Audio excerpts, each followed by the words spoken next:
the Crown of Stormlight. Before breath, before dawn. There was not even a whisper. No sky to hold a star, no sea to cradle a boat, no word to name the beginning. Only the soft, endless unweaving the ancients later called the hollow. From that uncolored hush rose the first presences, entire and indivisible. Elora, the Earth Mother, woke as a gorgeous, dark-haired woman with eyes like polished olive wood and a mantle of fertile loam. Beneath her, the netherwell yawned, an abyssal place that answered to no sun. Then came Irith, the vaulted sky, a sweep of cold sapphire whose laughter made frost, and Athera, quicksilver desire, the warm ache that invites touch to become future.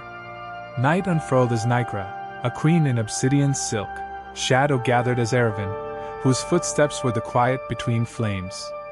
Elora lifted her gaze. "If I am the ground," she said, "let there be a crown." She drew Irith down in an embrace that split the dusk like wine spilled across marble. From their joining came 12 elder powers, the Elderkin, and with them, stranger sons of storm and stone. But Irith shuddered at the youngest brood, the Psyche with one burning eye, and the Centaurks, 100-handed, a moving forest of fists. Too much, the sky judged, cold and beautiful. He drove them into the netherwell, burying them in Elora's own depth. Elora, whose beauty was the serenity of mountains after rain, bowed under a pain she could not name. "Husband," she whispered, "you have made a prison of my body." "Queen of soil," Irith replied without looking back. "I have made a world without terror." Anger came to Elora like a seed that refuses to die. She spoke to her children in dreams. Most turned their radiant faces away. Only Koronos, last-born and cunning, listened. "Mother," said Koronos, tall, lantern-jawed, cold-eyed, handsome in a knife's way. "If the sky will not loosen his hand, then let us plant a crescent that cuts." Elora forged him a blade from adamant star-ore, moon-pale, thirsting. Koronos hid in the hush where lightning sleeps. When Irith descended, eager and unguarded, Koronos rose with one bright stroke and made the sky remember fear. A sea of white roses. Blood became rain, rain became foam, foam became a woman who stood on the breast of the sea as if it were marble. Veloria, loveliness given thought, stepped ashore with hair the color of late honey and eyes like green glass in sunlight. Along the cliffs, fishermen forgot their nets. Even gulls stopped to watch. From the soil where the sky's blood fell came the Furies 3, maidens of justice with braided serpents for diadems, and a race of storm-tall giants, whose footsteps left thunder asleep in valleys. But it was Koronos who wore the new crown. "Behold a gentler age," he declared, voice like bronze. His sister queen, Lyriel, statuesque, olive-skinned, veil of river-dark hair, took the throne beside him. Peace flowered. Rivers learned their beds, mountains learned their heights, mortals woke like dew. Yet prophecy clung to Koronos like ash to a traveler. As the father fell to the son, so shall the son fall to the child. Fear is a subtle mason. It built a palace inside Koronos' ribs. When Lyriel bore him children, Hestara of the sacred flame, Damara of harvest's gold, Seraphine, whose gaze could balance nations, Noctur, lord of the quiet road, Pelagon, keeper of salt, Koronos did not rage. He did something colder. He swallowed them, one by one, handsome mouth set in royal calm. "Do you know what you are doing?" Lyriel whispered, cheeks luminous with tears. "I am teaching destiny its place," he said. Lyriel's beauty did not fade. It sharpened. "Then learn mine," she murmured to the night. With Elora's counsel, she wrapped a river-smooth stone in linen, perfumed it, and laid it in Koronos' arms. Koronos swallowed. He slept well. And far across the moonlit sea, in a hidden cave on Crethus, the last child breathed. He was Zorian, tall, broad-shouldered, wind-bright, the sort of beauty that makes doors open and oaths soften. His nurse was the silver-horned goat Emily, and his cradle hung on chains of gold so that neither earth nor sky could claim him. Outside, the Kureets beat shield to shield, a storm's lullaby to drown a prince's cry. Lessons of quiet thunder.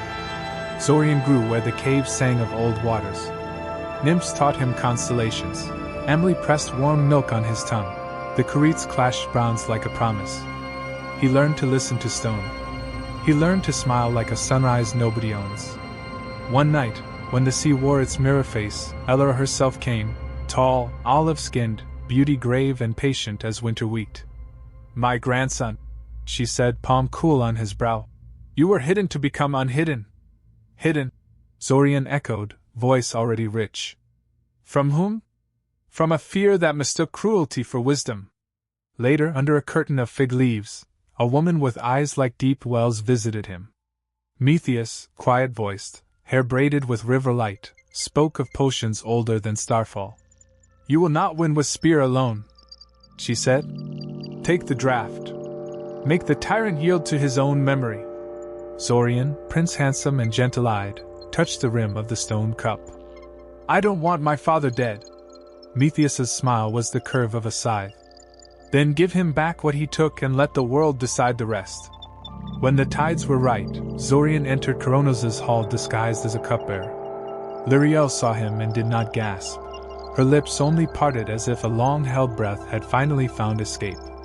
"Wine," Zorian said, bowing, lashes lowering with princely grace. Koronos drank. The palace of fear inside him cracked. He coughed, wretched. First the swaddled stone thudded to the tiles, then the swallowed gods returned, not infants but radiant, adult, unbowed, stepping from his shadow like dawn through a gate.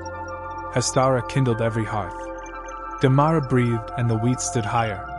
Seraphine looked at Zorian and laughed softly. "Brother."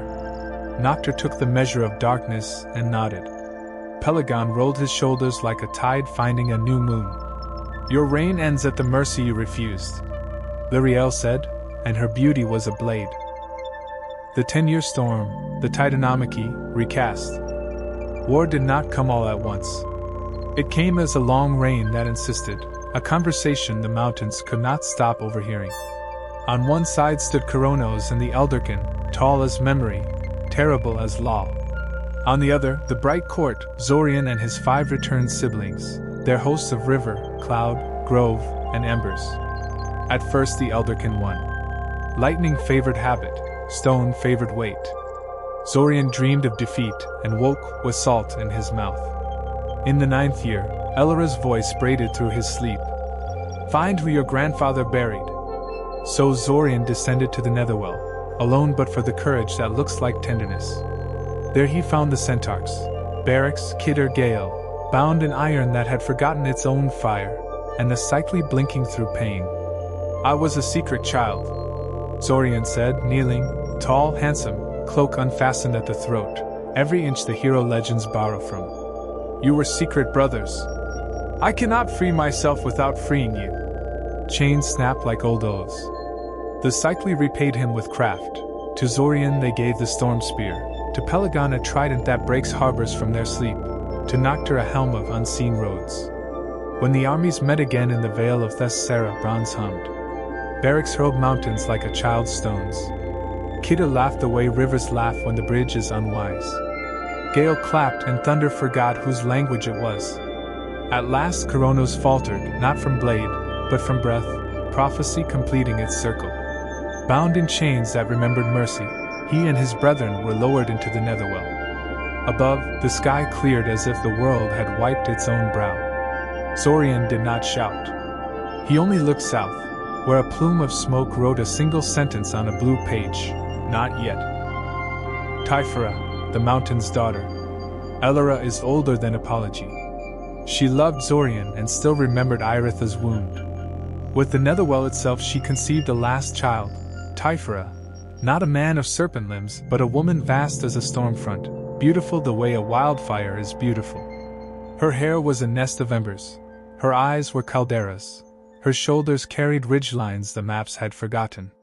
When she rose, the sea fled and cliffs bent their knees. The new gods ran. Even Pelagon swallowed hard. Seraphine alone stayed, amber gaze cold as an oath. Beside her, Zorian planted his spear. "Queen of Ash." Zorian called, voice steady, princely, courageous. "There is room in this world to love the earth without burning it." Typhara's smile cracked a glacier. "Prince," she said, in a voice like cedar snapping in deep winter. "Show me your mercy after you crawl." They fought above coasts that died and were reborn. Typhra unseamed lightning and wore it as a necklace. Zorian traded his spear for open hands and caught a mountain as a dancer catches a partner, turning its plunge aside with a gasp and a pivot. There is a defeat that is not the end. Typhra bound Zorian with molten bands, stole the tendons of his strength, and tucked him into a cave in Sicily where basalt drips like ours. She snapped his spear and laughed until ravens forgot how to be black. But Herman, messenger quick of tongue and clever of hands, and Panthos, a goat-footed reveler with eyes like wine, slipped into the cave with a trick of shadows. They stole back Zorian's living sinews and returned them, whispering, "It is time to be more than handsome." Zorian stood, hair singed, cheek cut, smile returned. He called every cloud by its first name. The sky came. His spear remade itself in the thunder's mouth. On Mount Enia, he drove the storm point through Typhra's heart. She fell, not dead but bound, a breathing continent beneath the mountain. When Enia smokes, the shepherds say it is Typhra dreaming of fire. The three lots and an unrolled earth. Peace is a story that needs furniture. Zorian and his brothers gathered at a cliff where gulls trimmed the wind and mortals lighting fires looked like constellations turned inside out. They cast lots in a citron bowl. To Zorian fell the sky and thunder, the ruling of weather, and the sentences spoken above the world. To Pelagon fell the sea, its palaces of coral and its iron-kissed regrets. To Noctur fell the under, a realm of measured silences where the dead travel like thoughts becoming cooler. The earth? Asked Amara, hair bound with barley, skin like fresh bread. Unrolled, said Seraphine, dark braids crowned with a golden diadem. Shared. Argued over. Kissed and cursed. She smiled at Zorian without warmth. That way it cannot be swallowed again. Zorian raised a city on the mountain that touched the noon, Oralex, halls veined with lightning, colonnades where thunder naps. At his right stood Seraphine, queen of sovereignty, marriage, and vengeance, tall, breathtaking, faultless in poise, her beauty the stillness that comes before a verdict. Theirs was not a love story. It was a treaty between two thrones that preferred not to blink. Rule is a ladder, Seraphine told him one dusk, amber eyes on the amber wine. If you drop even one rung, someone else climbs for you. Zorian leaned on the balcony rail, handsome profile cut from moonlight. Then we build more ladders. Laws, oaths, and an eagle's hunger. Zorian ordered the seasons and taught Dawn how to arrive without arrogance. He swore oaths sacred, binding gods and kings to words they could not easily forgive themselves for breaking. The Furies he set as wardens against kindred blood. But law becomes arrogance if not tested. Frithos, son of the sea-born elder Pelager and brother to the sweet fool Afteron, loved mortals too much. He stole fire, not flame only, but craft, not heat only, but hope, and taught it to people with dust on their knees and big plans behind their eyes. Zorian's face was a statue's. You will hang on the world's edge, he decreed. And an eagle will remember you every day. Frithos smiled through the iron. Good. Let it remember why. For the mortals, Zorian requested a gift that would feel like kiss and cost. The gods made Calixa, beauty fierce as a rose's thorn. Veloria gilded her with loveliness. Herman slipped wit into her grin. The artisan god Vulcaner gave her a box polished like a black star. Do not open it, Zorian warned. Calixa opened it. What else is a command but an invitation's jealous brother? Out flew griefs with small wet hands and teeth. Only hope clung to the lip, silver and stubborn. The world sobered, and for the first time, prayers tasted like work. The Palace of Seraphine. On Oralex, Seraphine's halls were pale and starlit. No music overstayed its welcome. No flirtation lingered without consequences. She moved like a decree. When she smiled, war reconsidered. Zorian adored beauty too loudly. He wore disguises, bull made of white thunder, a gold rein that mistook a locked room for a dare, a swan pretending feathers absolved desire. The world filled with children who were stories before they were names. Seraphine knew, because queens know, and knowledge is not the same as forgiveness. Her vengeance was not a wave, it was a needle. Ioessa, turned heifer, wandered beneath moon after moon. Semele, who asked to see divinity's true face, was given it and turned to light. A queen called out Mara bore Heraclan, a boy destiny measured twice and cut once. Seraphine placed a serpent in his cradle and watched him make a cradle of the serpent. Do not mistake my silence for surrender, Seraphine warned one night, lips near Zorian's ear. I never have. Zorian breathed, then kissed the place where power learns to be tender. He was princely and impossible. She was merciless and right. The chain and the mule. Vulcaner was born limping and brilliant, perhaps from Seraphine alone, perhaps from Zorian's quarrel, a question the bards keep sharpening. Cast from Aurelex, he fell a day and a night, rescued by sea queens in a grotto of green light. He learned the language of furnaces and taught gold to pretend it was alive. He sent Seraphine a throne so exquisite pride mistook it for mercy.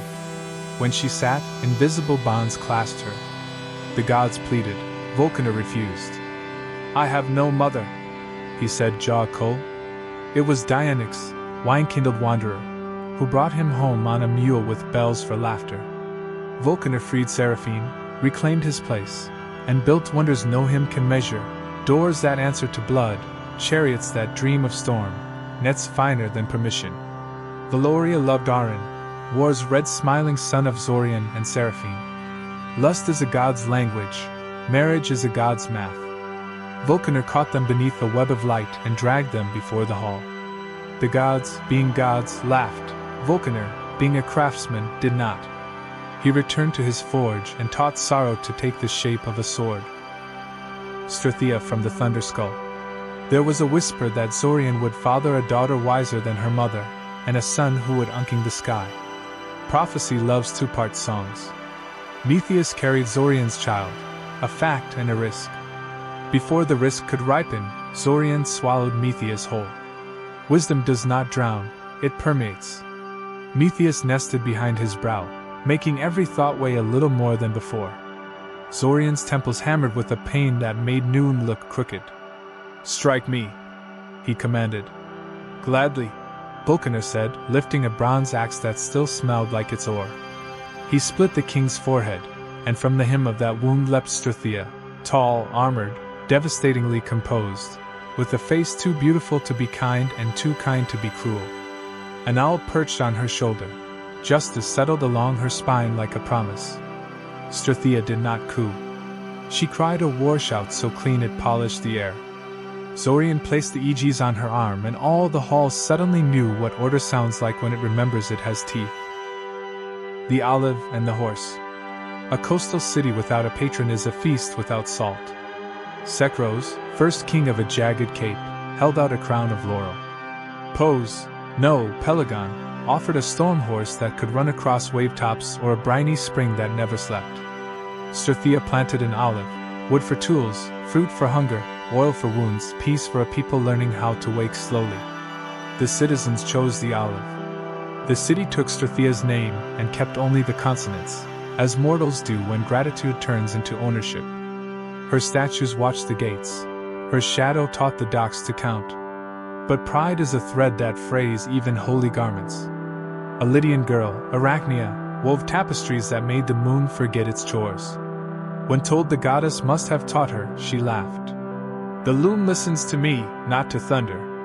Strathea visited disguised as an old woman with hands like winter. Ask forgiveness, she advised softly. I asked for an audience, Arachnia replied. They wove. Strathea spun the justice of the high, Arachnia the sins of the same. Both works were perfect. Only one drew blood. The goddess touched the mortal's loom, threads snarled, pride broke. Arachnia tied a rope to her sorrow. Strathea caught her, then made her spider, condemned to weave forever in a geometry of regret. Mercy without cost is merely compliment. Arin's red banner. Where Strathea plans, Arin accelerates. He is battle's heat stroke, the drum that forgets why it beats. Gleaming cuirass, scarlet plume, smile like a cut, he arrives and formation unravels. Brother, Strathea says, pinning maps with cool bronze nails. War is an instrument. War, Aaron grins, wiping his blade on the world's cloak, is the song. His twins shadow him, Phobian and Daimon, fear and terror, and their aunt Enya, who oils the hinges of slaughter. The Greeks who are not Greek in this telling build him few temples. They pray past him, never to him. Yet even shame cannot unmake necessity. When boarders argue, Aaron answers like fire answers dry leaves. He loves Veloria. He loves her the way storms love roofs. Beauty leans, catastrophe learns to dance. And still, at dusk, he sometimes stands on a cliff and listens to a far village sing the olive harvest home. In that music there is a kind of courage he cannot approach without unarming. Do you ever tire? Strathea asks, not unkind. Aaron watches gulls cut white letters into blue. Only of being a god at night. The Crown of Stormlight continued. The bride of dusk and the king below. In the amber hush of late autumn, Damara walked a meadow where barley whispered of bread. Her beauty was generous.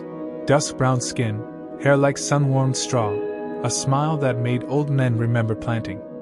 From the edge of shadow stepped Noctur, tall, solemn, a prince in sable, handsome in the quiet way of candlelight. Harvest Queen, he said, voice a velvet corridor. Share the earth with me.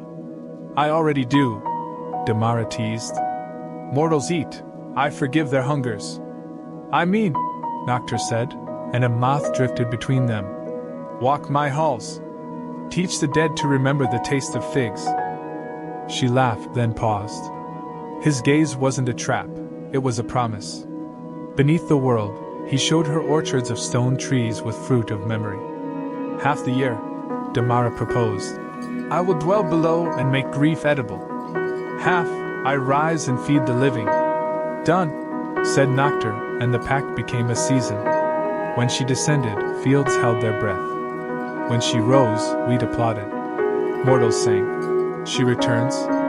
Zorian watched the balance flicker. Well played, brother, he murmured on a balcony washed with moon. Seraphine stood beside him, a statue taught to speak. He asked, she bartered, they wrote the year in 2 inks. Try learning. Songs that walk backwards. A poet named Oros loved a woman named Lyssa, whose beauty made priests forget the endings to their prayers. When a fever stole Lyssa, Oros went to Noctur's gate with a lyre made of regret. Music does nothing here, warned Alia, a bright-eyed shade maiden with cheekbones like rules. Then it must learn a new verb, Oros said, and played. Notes slipped between pillars, found the ears of kings who had finished their speeches, and coaxed them into applause once more. Even Noctur's stern mouth softened. Take her, Noctur said. Walk upward and do not turn. Halfway through the blue halls, Oros heard Lyssa trip.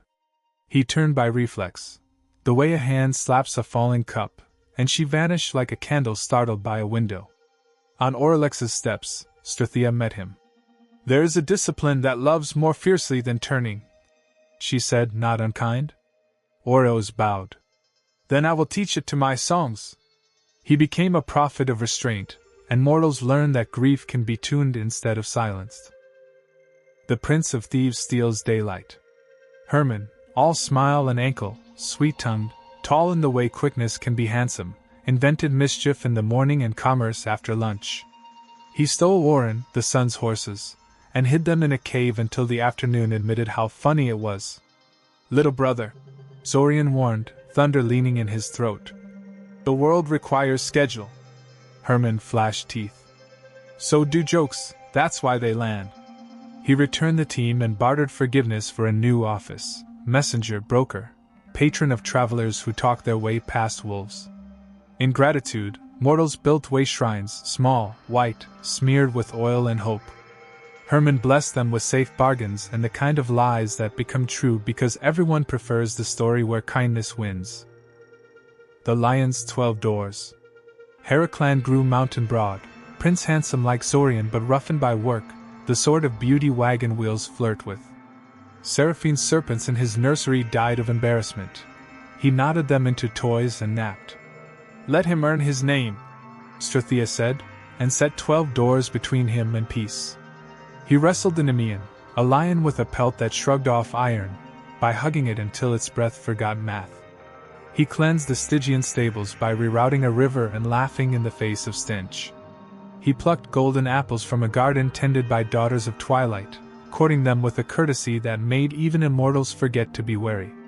At the last door, he descended to Noctur's realm and asked, "Lend me the hound that drinks nightmares." "Bring it back muzzled," Noctur said dryly. Heraclan dragged the beast into daylight, showed mortals that fear looks smaller when named, and returned it with a pat. "Good dog," he said, and the hound wagged the abyss. A city made of argument. On a crag above a silver bay, builders raised Minera, a city that preferred reasons to banners. Strathia planted schools like orchards. Seraphine codified oaths in 7 metals. One evening, a woman in a sea-green cloak addressed the assembly. Thalia, beautiful in a scholar's way, eyes like bay leaves, argued that even the gods must obey the law. Zorian arrived in a warm thundercloud, handsome and inconvenient. "The law," he said, "began with my breath, and will outlast it." Thalia replied, pulse steady.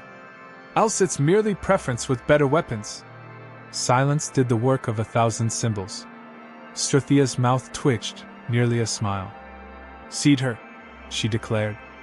Thalia became Minara's first archivist, and mortals learned that justice grows taller when contradicted. The Bronze Singer and the Wolf of Glass. Vulcaner forged a living automaton, Telosa, a bronze woman with a furnace for a heart and a voice like hammered light. She guarded Crethus, striding its beaches, hair a cascade of copper coils. Pirates came in a ship with windows instead of sails. Alchemy learned to cheat wind. Their captain, a boy-faced villain named Kyr, blew a horn of glass that scissored sunlight into knives. Telosa stood. "Turn back." Kyr winked. "Make me." They fought across the surf. The glass wolf howled. Telosa sang. Browns met Prism. The sea applauded badly. At last she clasped him and held on until his courage evaporated. Vulcaner, watching from a cliff, whispered to the waves, "May my children choose mercy when my hands can't." He gave Telosa the right to sleep and dream. In her dreams she met a fisherman who called her beautiful without the word useful hiding behind it. When storms kneel. Across the desert of Oshria, caravans vanished beneath horizons with too many teeth. A queen named Lysandra, tall, hawk-eyed, draped in white that turned gold at dusk, sent word to Orylex.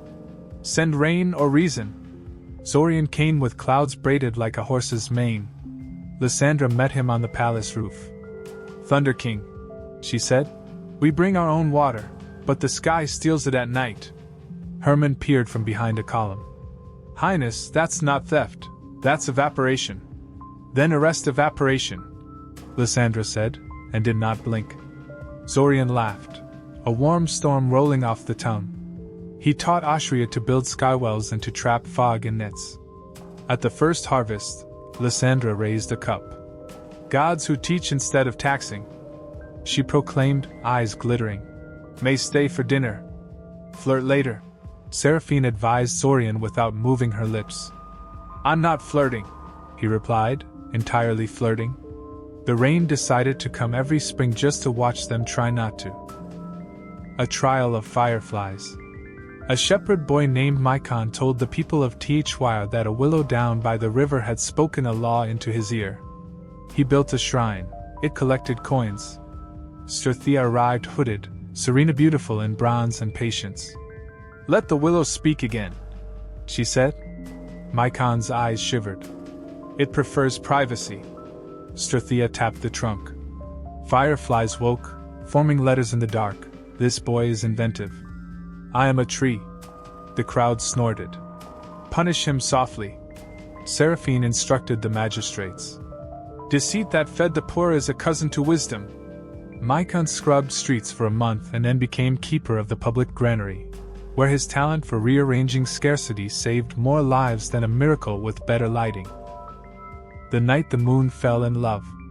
The moon, Selora, a pale beauty with hair like milk poured from a height, had always kept her distance.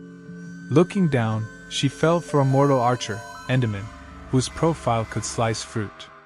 Zorian found her standing ankle-deep in a lake of sky. "Sister Light," he said gently. "Mortals wrinkle." Salora's lips trembled. "Then teach him to sleep without ending." Noctur considered, then crafted a spell of perfect rest. Endymion slumbered in a cave of lavender stone. Salora visited each night, kissing his eyelids. "Cruel?" Herman asked Strathea. "Merciful," she answered. "Desire often wants the painting, not the life. This is a painting that breathes." Years later, a pale-eyed boy climbed from the cave and became the first astronomer, a child of moonlit patience and dreams that do their math. Arin's fall and flaming return. War has a gravity. Arin raced a chariot across the sky and clipped the spear of a forgotten star. He fell like a red oath broken at speed and lay in a valley smoking. Mortals gathered, whispering, "Has war died?" Veloria landed beside him, gorgeous, luminescent, all seafoam and knives. "Get up," she hissed, touching his cheek. "We only mock you when you can hear it." Arin's eyes opened. "Stay then. For now," she said, and kissed him, and the valley became a rumor gardens told when they wanted roses to hurry. He rose, not humbler, but wider. He set rules: no fire on wheat, no spear on child, no war without a reason spelled legibly. "I do not bless slaughter," he told kings. "I bless contests that break because you finally remembered you're related." The sister who wouldn't be silent. A minor goddess of crossroads, Hecora, dark-curled and cloak-silvered, asked Seraphine for a seat in council. "Travelers bring stories," she said. "Stories are policy that hasn't been introduced yet." Old gods scoffed. Seraphine lifted a brow the weight of a gavel. "Sit," she commanded. Hecora became eyes at the edges of decisions, and Orylex learned to ask shepherds what the weather meant before telling the weather what it was. One night, Hecora placed 3 torches at a fork where a village had argued itself into hunger. The people chose the lit road, found a market, and returned with spices that taught their mouths to pronounce future correctly. Giants in suits of mountain. The elderkin stirred in chains. From that resentment rose the gigants, not merely tall, but continents low, wearing cliffs like shoulder plates. Led by Alcer, they stomped toward Minera to argue with catapults. Strathea organized the wall like a sentence that refuses comma splices. Zorian hurled daylight like spears. Vulcaner ignited the river and taught it to remember where not to burn. A farmer girl named Petra, freckled, pretty in the way competence is, spotted Alcer's ankle unarmored. "Aim lower," she shouted, and Minera learned that the smallest advice can yank a myth to its knees. When the dust settled, Zorian found Petra binding a wound with her skirt. "What prize?" he asked. "Books," she said without curtsying. 10, said Strathea, amused, and Minara's library opened a new wing, the commoner's shelves. A feast of contradictions. In Oralex's high hall, Seraphine hosted a feast for rivals. Velvet and iron met on plates of hammered light. Protocols like lace, knives like opinions. Lysandra of Ashria sat across from Thalia of Minera. "Drought," said the desert queen. "Data," said the archivist. Veloria passed olives the color of expensive dusk. Vulcaner poured wine that remembered orchards. Zorian raised a cup. "We do not gather because we agree," he declared, handsome in midnight and gold. "We gather so that agreement has somewhere dramatic to happen." Herman clinked his spoon. "To arguments that end with dancing." They danced. Even Strathea allowed one mistake on purpose to honor the learning curve. The child who drew a door. A girl named Myra, hair wild as shoregrass, sketched a rectangle on the wall of her sleeping room and whispered, "Open." It did. Beyond lay a hallway of dawns, each labeled with a place no one had yet seen. She stepped through to Orient, a city of mirrored bridges. She returned with stories sticky with citrus and a pocket full of coins stamped with birds. Zorian visited, ducking his head to enter the cottage. "How?" he asked softly. "I asked nicely," Myra said. "Keep asking," he told her, and gave her a quill that never ran dry. Myra founded the Guild of Doors, and travelers learned to sign their names on the sky where it was thin. When Hope spoke up, Calixa, first woman of the jar, grew older into her sharpness and stopped apologizing for curiosity. She visited Phrethos chained to his rock. "Did you hate me?" she asked. Phrethos smiled around pain. "I hated a world that needed a trick to grow up." Calixa set her palm on the iron. "Then let us rename the trick." She founded hospices of hope in cities that had forgotten to be kind on Tuesdays. Seraphine watched from a colonnade. "Even my punishments fail upward," she murmured. Zorian's hand found hers. They didn't look at each other. They didn't need to. A war of names. A tyrant from beyond the cinnamon dunes styled himself the sun's cousin. He claimed Zorian's storms as cousins of his banners and marched under a scroll of lies. Aaron rolled his shoulders. "Finally." "Not finally," Strathea snapped. "Precisely." On the field of Kephara, the tyrant's army sang a song that tried to drown courage. Herman rewrote the chorus mid-battle and scattered the vowels like gulls. Damara walked the lines handing bread and orders, equal in necessity. Zorian and the tyrant met between spears. "Give me your name," Zorian said. "It is not real," the man confessed, eyes briefly young. "Then take a truer one," Zorian replied and showed him a map that let his people vote with their feet. The army sat down. Some tyrannies die not by stabbing but by exhale. The mirror accuses. Veloria gifted the queens of three seas a mirror that revealed what pried at its out. Two smashed it. The third, Noreen, wrapped it in silk and looked every morning until her crown learned humility. Seraphine visited. "How?" Noreen smiled, flawlessly beautiful, regal and real. "I learned that a ruler is a rumor until she listens." Seraphine left a ring, plain, heavy. On the inside it read "Speak last." When she returned to Oralex she wore its twin. Typhra turns in her sleep. Mount Enia groaned. Typhra's dream leaked up as smoke shaped like promises. Earth shook cups off shelves. Priests invented new verbs for fear. Zorian descended into the mountain, handsome and ash-smeared. "Sister of Embers," he called. "What would ease you?" Typhra's voice rattled stalactites. "A lullaby that remembers I was born angry for reasons." He sang of Iritha's cruelty and Elara's wound, of Koronos' swallowing, of chains that tried to measure the unmeasurable. When he finished, the mountain sighed and slept 2 centuries deeper. "Not all monsters need spears," Zorian told the knight on his way out. Above, stars blinked like grateful eyes.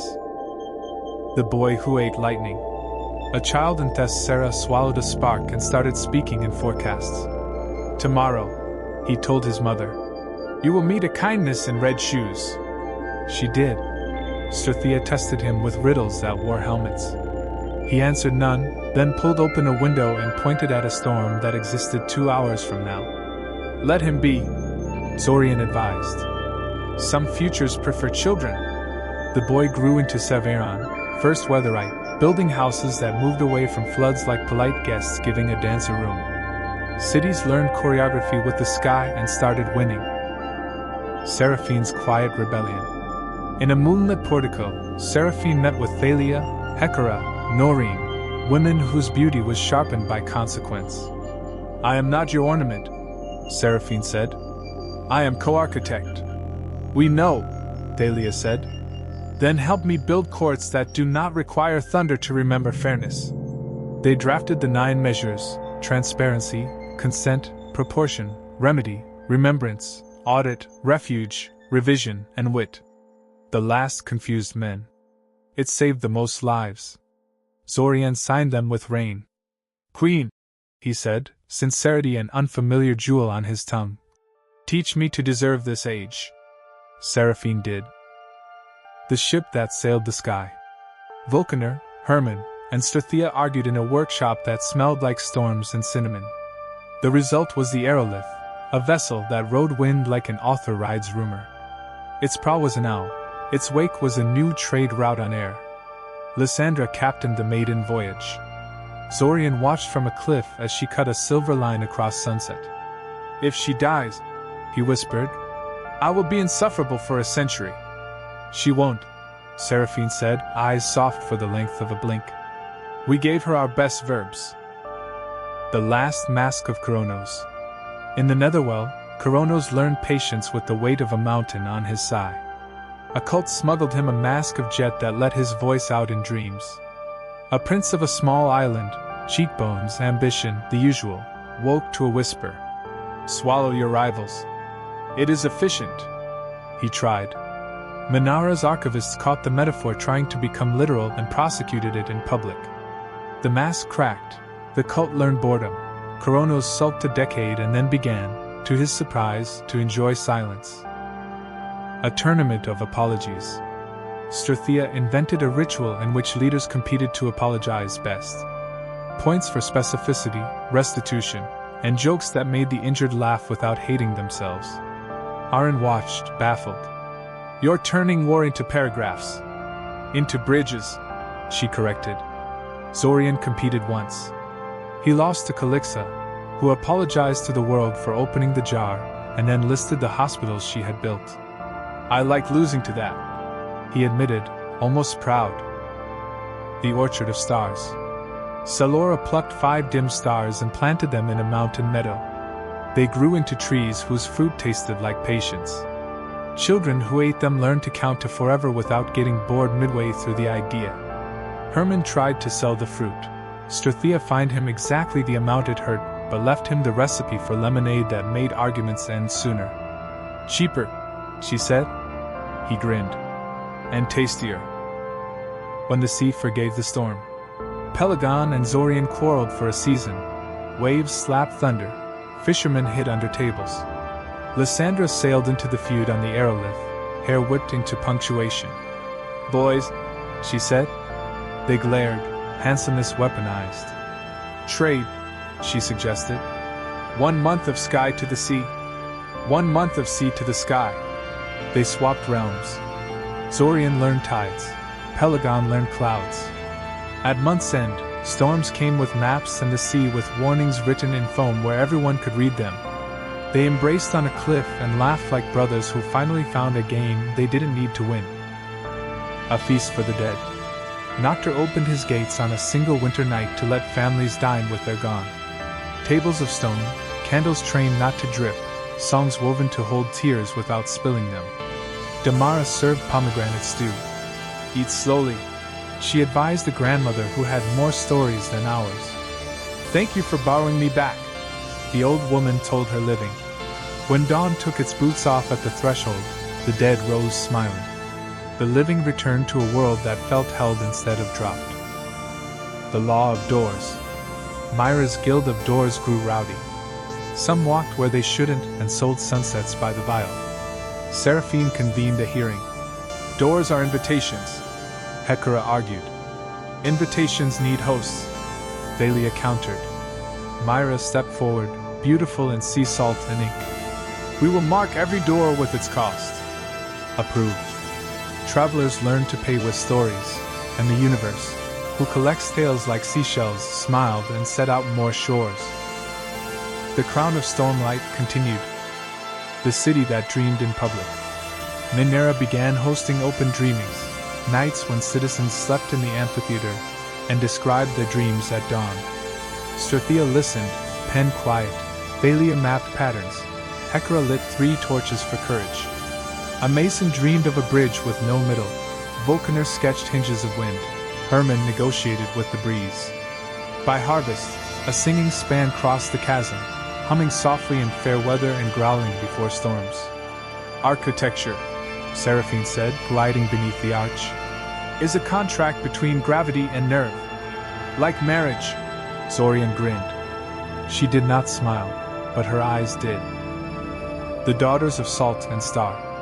Veloria visited a fishing village where girls tied pearls into their hair and raced the tide. She chose 3 Mara, Cyan, Iole, and gifted them seed hues of the sea, indigo, green, silver. Fashion is an argument with water, she told them, draping gowns that moved like currents. The trio founded the Order of Salt and Star, swearing to dress queens, sailors, and grieving mothers with equal care. At Minara's next tribunal, a widow wore silver Ioli's shawl and felt brave enough to contradict a prince. The verdict bent toward her. Cloth, Veloria murmured, is law you can touch. The library that walked. Petra asked Vulcaner for shelves that could find readers. The smith forged ambulatories, bookcases on bronze feet with bells that chimed only for curiosity. A boy in the hill village of Aryasus woke to a stack of histories outside his door. He devoured them, grew into Archon Rissos, a magistrate who sentenced thieves to plant orchards and taught wolves to patrol vineyards for the fun of it. Books, Strathea said, following a shelf through rain, are how we outsource remembering. Justice is how we honor what we remember. Stormwife. Lysandra returned on the aerolith, veil like a banner nobody dared steal. She and Zorian stood on Oralex's balcony as thunder braided itself into ceremony. Marry me, she said simply. Seraphine watched from a colonnade, ring-catching moonlight. Zorian exhaled. I am married to order. Lysandra's mouth curved. Then wed me to weather. I'll take the monsoon and the market. Seraphine stepped forward, regal, breathtaking. 2 thrones, she said, voice like a verdict written in gold. 1 crown of duty. Share it. They clasped hands, 3 sovereigns, and the storm bowed. Across Ashria, children were born with eyes the color of distant rain. The Court of Misfits. Herman proposed a court for cases the other courts called weird, ghosts suing poets for misquoting, a river requesting guardianship of its fish, a city petitioning to change its own name. Judge Alia presided, sardonic and precise. Her first ruling granted personhood to the Road of Laurels so it could demand repairs. The second forced the Duke to apologize to a mountain for drilling without consent. Absurd? Arin scoffed. Necessary, Strathea answered. Respect begins at the edge. The song that stopped a war. 2 islands, Kar and Mean, sharpened spears over a reef shaped like a sleeping serpent. Arin oiled his blade. Seraphine prepared treaties. A blind singer, Urin, crossed the water in a skiff and sang a ballad so vivid the soldiers saw themselves dying before the first trumpet. The silence afterward tasted like second thoughts. Zorian landed, handsome in salt and thunder. Choose, he said. Share the reef's pearls and sing this song every solstice, or keep your pride in your funerals. They chose the song. Urin was named Reef Warden, and Arin grudgingly admitted that sometimes the best battle is the one you rehearse and never stage. The Ember Market. In Kimbra, smiths sold jars of captured ember, tiny flames that whispered advice when shaken. Blow softer, one told the baker. Her bread rose like a story with a satisfying ending. Herman tried to corner the market. Vulcaner made him sign a kindness clause. For every ember sold, one must be gifted to a widow. A child's ember whispered, hide under the table now. The roof fell minutes later, and half the village learned to live longer. Commerce, Seraphine pronounced, is ethics that learned arithmetic. The night Koronos wept.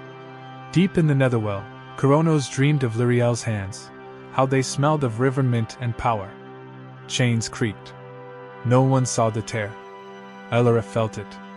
She sent Nycra to sit beside him, not as comfort, but as witness. Does regret loosen iron? Nycra asked. No, Koronos said, voice like gravel. But it teaches bones to speak softly.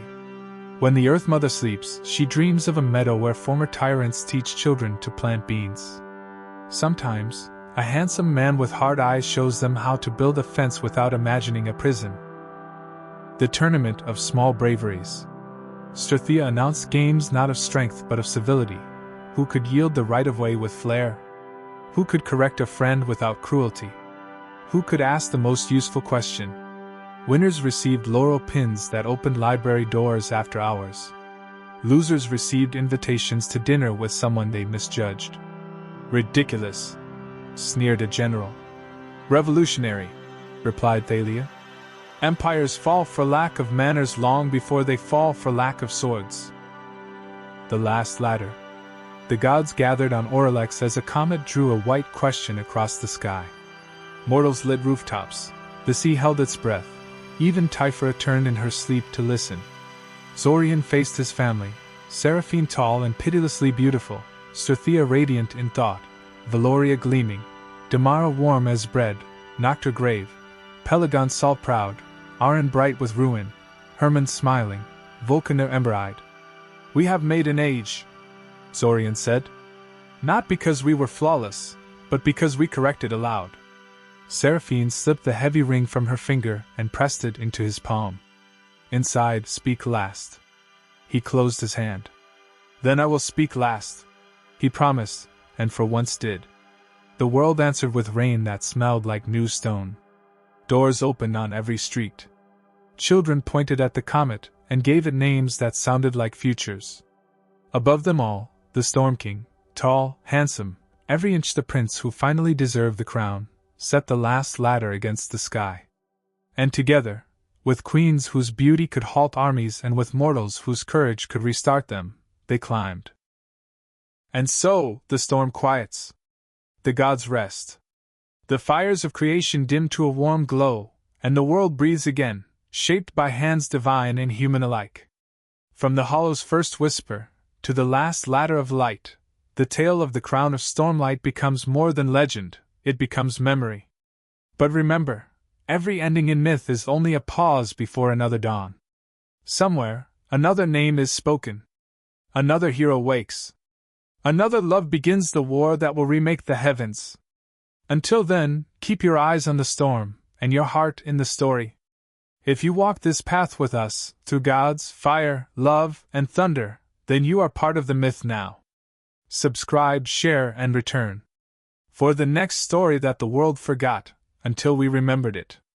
We are the Mythographer. Where stories never die, they just learn to speak again.